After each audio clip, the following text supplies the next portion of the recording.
Coming up today on Locked On Texas Tech, ladies and gentlemen, we got him.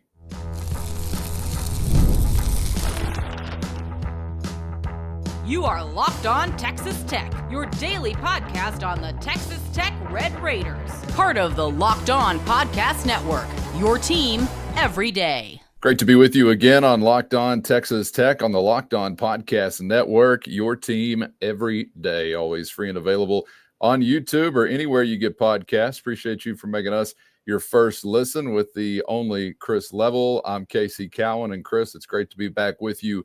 Always check the tapes. I rarely say that, so you know that I mean it when I say it today, but in particular, when we've got news to discuss like what we have to discuss today for, I don't know, a recent number of days, maybe 10 days, 2 weeks.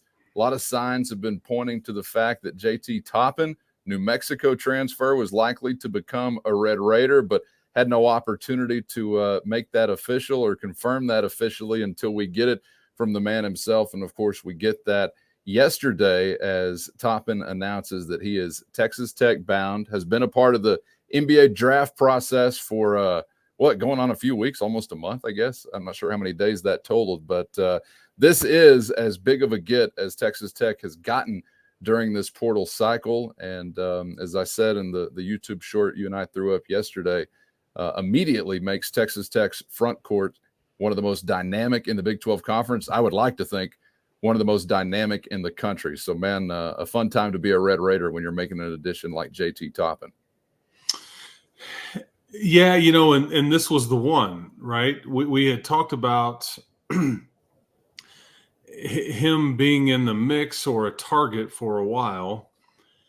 And it doesn't mean he's necessarily your best player, although he might be. But it's because of what your team currently was, and he was the one that now completes it, gives you what you were missing the most of. And I think that's what's a lot of fun is now you've got, you to use a puzzle analogy, it's like, you just added a corner piece. Whenever I hate the puzzle, but you find the corners and you do the border and fill in the middle, whatever. I can't stand the puzzle. In fact, if we put one in front of me right now, I'd just throw it. I mean, I don't care where the pieces would go, and I'd probably lose some and all that. But that's the. It doesn't mean he's the best corner piece. It just means he's like kind of completes what you were trying to really put together as far as, positionally, the versatility that it offers. It's a plus defender, obviously very active on the glass. I've talked to, since he's committed and signed, which was, midday yesterday, I've talked to two people that coached against him in high school and in college. Okay, and I think what both people kind of indicated was that he knows how to play. He's got great hands. He's a finisher. He can step out and shoot it, but he's got a great feel for the game and his intelligence. And I think that it's funny because both people talked about how good his hands were, and he just. You can feed him a pass on the block or in transition, and he's going to catch it, and he knows what to do with it, and just the part about understanding the angles and all those things that come with basketball. But those are people that have had to coach against him. So and he's young still. I mean, this is just 1 year removed from high school, but yeah, I don't know what it is about the Mountain West Conference, but. Because what is that? Darion Williams, Jeff Linder, and now JT Toppin. I mean, so speaking of glorified, remember the line that Jimbo Fisher gave us that we was like talking about the Big 12? That's kind of what the Mountain West has been to Texas Tech anyway. He's kind of a feeder to the Red Raiders with some very important pieces here.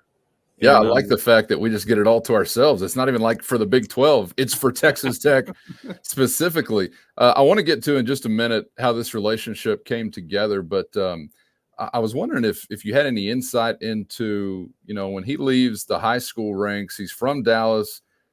He goes to join New Mexico, which is a quality basketball program. I wouldn't put New Mexico down in any way, but it's not a Power 5 basketball program or formerly Power 4. I'm looking at some of the offers that he had listed there on his Rivals profile. I see Arizona State, but it was pretty light as far as Power 5 offers.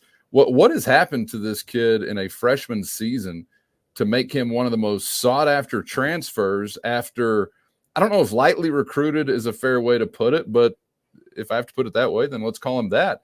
As a high school player, did he really mature? Was he a diamond in the rough? Do you know much about kind of the high school to college transition and now how he has become what he's become going into his sophomore season? Well, I think that like let's talk about it in these terms because it's really the same thing. I think that him as a college player transitioning into the NBA, like, because my question for him, for JT, like from an NBA standpoint, and I don't know what he was told at the combine, but how do they view him?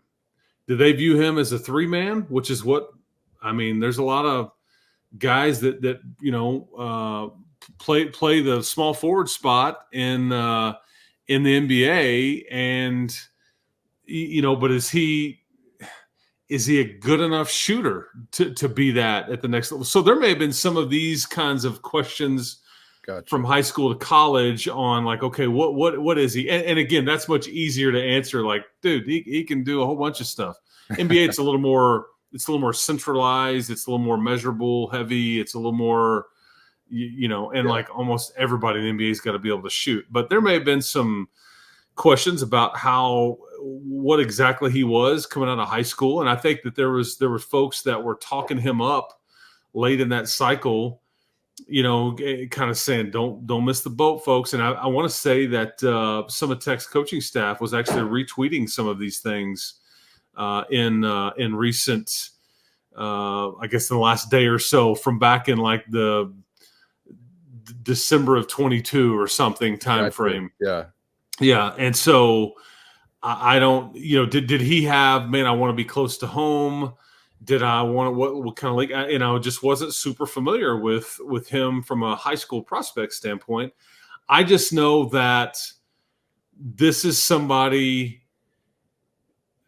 that was, I'm going to say to you, what was in the mix as a Texas Tech possibility, like before the portal even opened, based on fit, relationships, the fact that he's from Dallas, the fact that he is what you didn't and don't have, the fact that you've got a player from his high school, Jazz Henderson, committed to you that's coming as a preferred walk-on, I believe.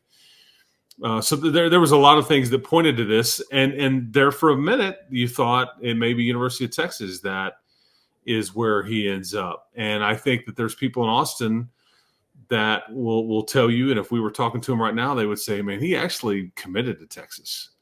But again, things change, and that was in the midst of the NBA combine situation and all those things. So none of it necessarily matters. But not only is he now committed to Texas Tech, he signed with them, and I believe is supposed to be in Lubbock, I think this Sunday. Wow. Amazing how things can transpire. Do you know what, because it did seem like at one point, and I think we even talked about it on this show, hey, it looks like he's going to be wearing burnt orange.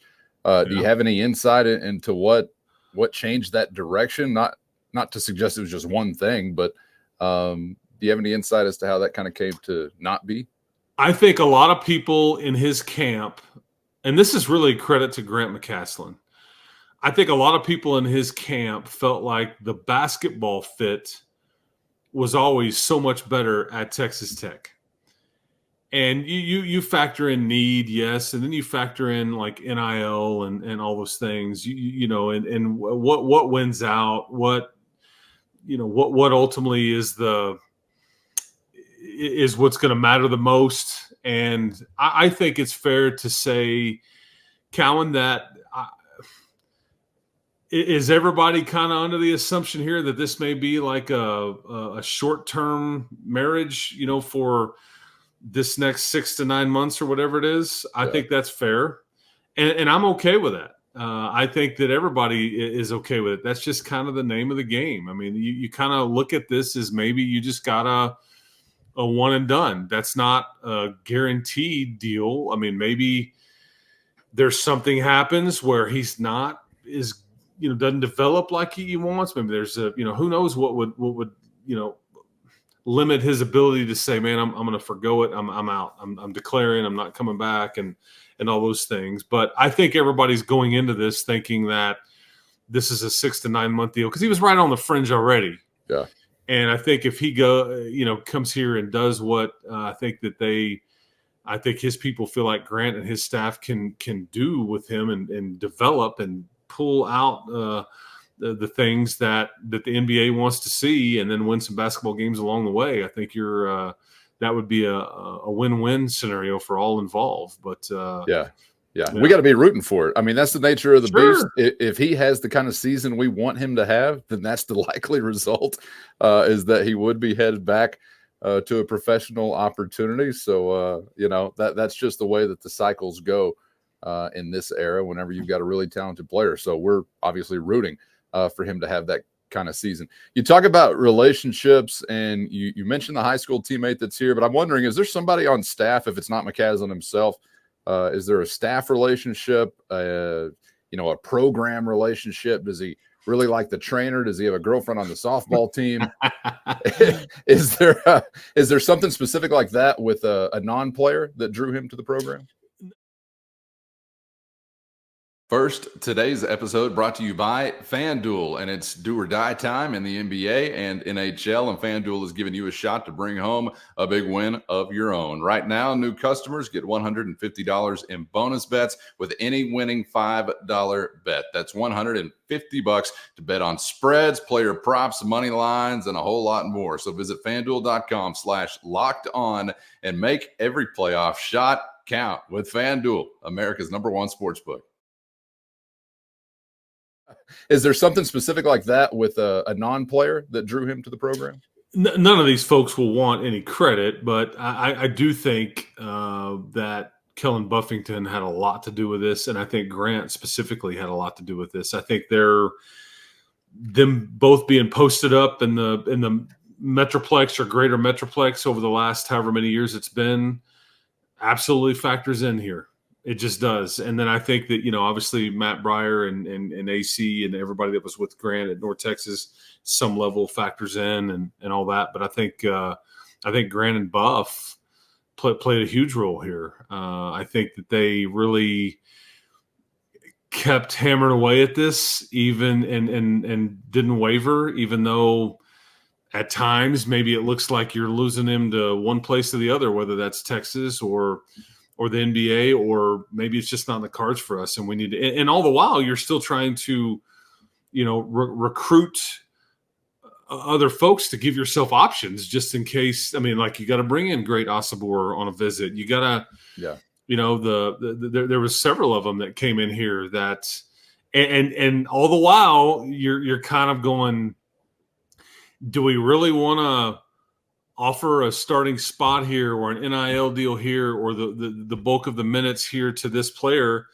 knowing that JT Toppin was out there, and that's probably the guy you would have wanted over anybody, for this conversation, as far as the big man minutes, if you will, or the versatility that you were kind of seeking. And it probably takes a pretty strong stomach to because I mean, how many people were like, you better end up with somebody or else? I'm like, I don't know, or else what? I don't know, or else what? But you know what I mean? You're kind of just trying to. It's like you're kind of operating blind a bit. You just don't know what you don't know, and you're trying to put your best foot forward, but you're trying to keep guys engaged because you need somebody, and so it's just it's a cluster, and again, it probably takes somebody with a pretty strong stomach to continue to, wake up every day and go at it, and like this is what we're going to do. Something's going to happen, and I go back to, I think some of the things I've told you too about Grant. It's like his mindset is get up every day and find a way, and they did, and I also kept telling people just judge this when it's over. And we're still not there yet, But you just think about how much consternation and how much angst that folks have felt along the way here, and maybe it turned out pretty good. I don't know. I would say so, and I'm pretty sure it was what show did I hear this on? Oh, hell, it was this show. I said it. Or else was defined as going down to Broadway, turning over a Toyota Scion, and maybe burning a Lime scooter. So that's just one example of or else if you were searching for an example. Okay, before we get to what's next on the list, if there is anything else on the list as far as remaining spots or potential portal activity for the program, we've talked about how he wound up here, the relationships. What about him as a player? I know he's tall. I know he's long. I know he's versatile.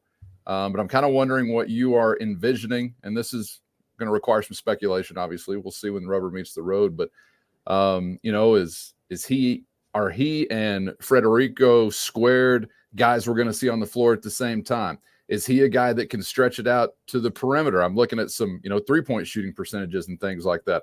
What do you actually think as far as his game and maybe how that fits into a projected lineup for Texas Tech? Yeah, he can do a bit of everything that you're looking for. I think, I was looking up to be sure he's a 35% 3-point shooter, but he is somebody that he can shoot the three. Yeah, but I think he's more of a in the paint guy. I think because this is what who coached against him this last year said this to me. Very good feel for the game, knows how to play. Great hands, finishes with the left hand in the paint, catches everything, makes open threes, and shares the ball well, which sounds like a dream. It just sounds like a well-rounded, and I think that's the reason that he was at the NBA Combine as a freshman out of Albuquerque, New Mexico, playing for the Lobos for just the 1 year. So – but I think that's why this is such a fun fit for this particular team, because it now allows you to, and we can spend a lot of time on this kind of thing in tomorrow's show about all the possibilities. But this is somebody that he's going to blur the lines here and gives his head coach a lot of different options, because I think theoretically at the end of the day, he's a 4/5 would be a bit of a smaller, skinnier 5-man, but he could do it like a small ball 5. But he could also, potentially play like the 3 if you really wanted to go big. All these different things. So I just think he's going to be like Devin Cambridge in that it really blurs the lines on what you want them to do. And I think it gives you another player that can get out and run. I think he's a plus athlete for sure. My favorite thing about him is what he does on the glass, just because, it's very difficult to average close to 10 boards a game in college basketball at the D1 level, mid-major or not. And that was something that I think this whole team, when they started doing that last year better, everything improved. When they started, because, Grant would talk about it all the time. We got to get better at rebounding. We're not very good. And it wasn't, and we would talk about it on these shows all the time. You didn't have to necessarily win the rebounding battle, but you couldn't get your head kicked in on it. You couldn't just be and I think now you can look at some of this and go, maybe you're doing the one that's really doing the hurting with some folks, because we know what D5 can do. Federico is somebody that is absolutely a plus on the glass. You've got Toppin here who averages about 10 a game, and just all the other pieces with it. And so I just think that's my favorite thing is this is somebody who clearly will understand his role. And he's not going to – and I think when you talk about people that know how to play, it's not just being in the right spot or kind of having a feel for the angles of the game and all that. It's also understanding, what does my team need from me? I'm not going to sit out here and bomb away 10 threes this game. That's not helping my team win, even if I make them all, which would be a rarity. And we would take that, don't get me wrong, but he's going to have a good feel for what the game needs from him and what his team needs from him. And that's part of understanding how to play, and I think that's a big deal for somebody like Grant, and that's why they were so, I think, intrigued with this, somebody like JT Toppin. Yeah, and really, I saw some other. I think Fran Fraschilla was one commenting on the glass work, but specifically the offensive glass work, and just man, that kind of stuff obviously invaluable. Although I do just expect guys like Chance McMillan, Kerwin Walton, Darion Williams just to be making everything. So I don't know if he'll have as many offensive rebounding opportunities as he once did, but you love a guy that'll get busy on the glass and do some of that stuff that really takes some elbow grease. And yeah, the knowing your role part is no small thing. It kind of sounds like a small thing maybe to a fan here or there, or you even think like, hey, if a guy really knows his role, then that means, he's limited to some specific role. I don't take it to mean that. I take it to mean playing within what his head coach is wanting him to do, what the team is calling for him to do, and obviously the kind of the mold that's carved out for him, given what his teammates represent as far as the role that they can play. So can't wait to see him in red and black on the floor. And man, if you can have some good luck from a health standpoint, it really seems like we're going to be in for a different kind of experience as far as the front court is concerned in Grant McCasland's second season. And, you mentioned Cambridge, and I just think about rim rockers. You better get a new set of bolts every game day at the USA, because I think you're going to have some really dynamic guys that are attacking that rim. So that's an exciting thing to think about. Something else that's exciting to think about potentially, or maybe we're closing a book of sorts. Correct me if I'm wrong. We're down to 2 spots now that are available, I believe, but we've always talked about, the thought of 1 spot remaining vacant. And then you think about later in the semester transfers or mid-year kind of transfers, things like that. So I'm curious to wrap up our conversation, what you may feel like are some potential next steps with the room that Coach McCasland still has available. Are there some obvious targets? Because I know there are some obvious names that we talked about, but with some of these high-profile guys, we've also run into some NIL hurdles to get over if you're really going to be fishing in that pond again. But are there some other options that you really think we'll see maybe a hard push toward, or how do you feel like we'll round this out?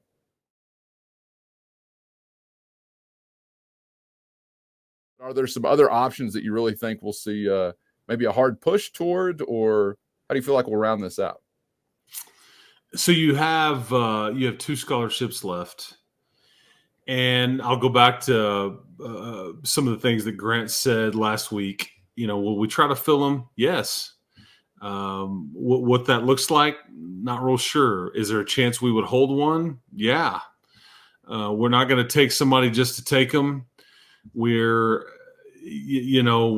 want it to be a good fit and all those things, and it needs to make some sense and all that. So you kind of put all that into a blender. And I just remember saying to you, maybe it was the show we did at the end of last week when we were talking about this subject, is like, I think the people that have talked themselves into like a certain scenario, you can do this and this. You can only do this. You can do this. Is how it's going to end up. You're going to use this.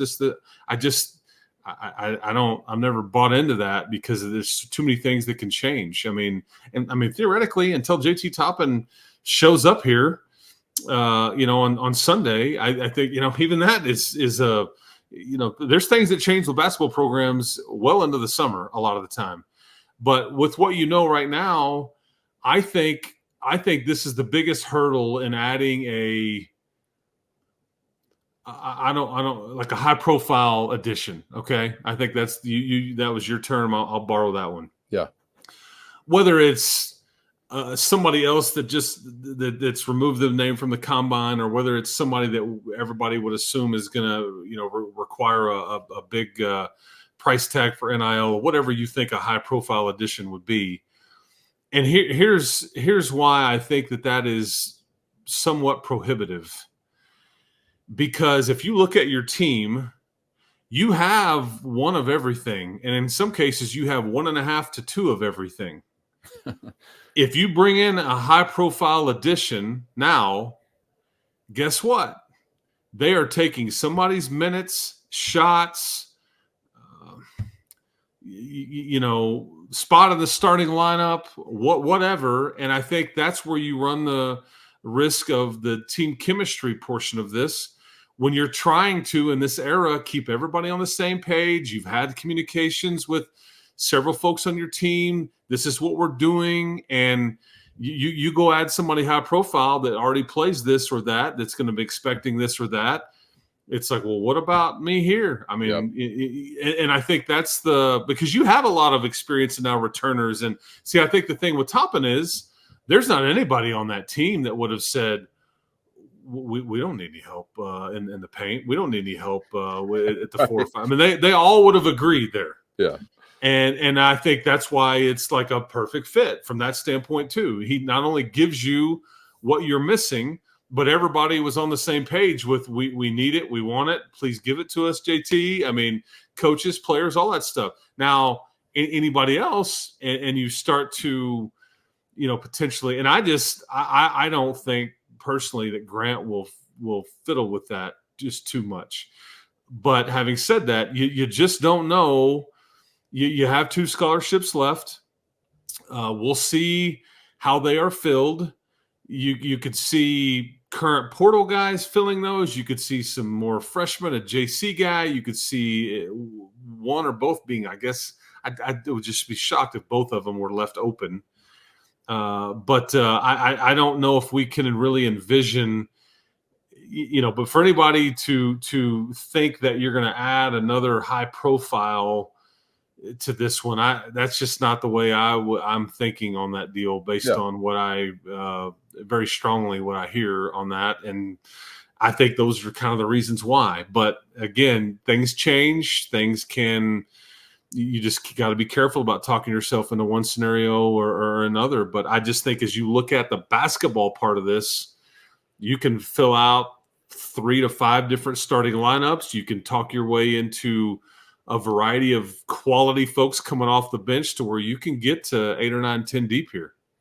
Man, it's exciting to think about and always exciting to talk about an addition like JT Toppin. So enjoy it out there. We'll continue to process it through the week, maybe get into some of what we could speculate about some combinations and the way that you could see Toppin used as far as lineups, things like that in days to come. And, of course, we'll continue to keep an eye out for any further portal activity. The best way for you to do that is to get subscribed if you're not already on YouTube or anywhere you get podcasts, so you never miss an episode. Chris, appreciate the time as always, man. Well, and in some of these cases, I always say, keep hope alive. But, man, after yesterday's news, boy, I damn sure believe it. I mean, that was a big one there, man. Those are fun. I hope everybody enjoyed that because now you feel like you're in the party. You were looking for an invite. Well, guess what? That invite was mailed. You open up that envelope and you are in the party now, boys. So that all you can ask for is a chance. You have a legitimate chance now with the addition of JT Toppin. So enjoy chopping it up, Calvin. We will do it again very, very soon. Maybe tomorrow. I don't know. We'll see. That's right. Yeah, we'll be back on the other side for a little Friday edition. Appreciate you guys being out there as always. Again, get subscribed if you aren't already on YouTube or anywhere you get podcasts. And the best way to help us grow the show is to comment anything below. So get in there and mix it up on YouTube as well. Thanks to those who do that regularly. For Chris, I'm Casey. Thanks for joining us, and we hope to see you back for the next round on Locked On Texas Tech.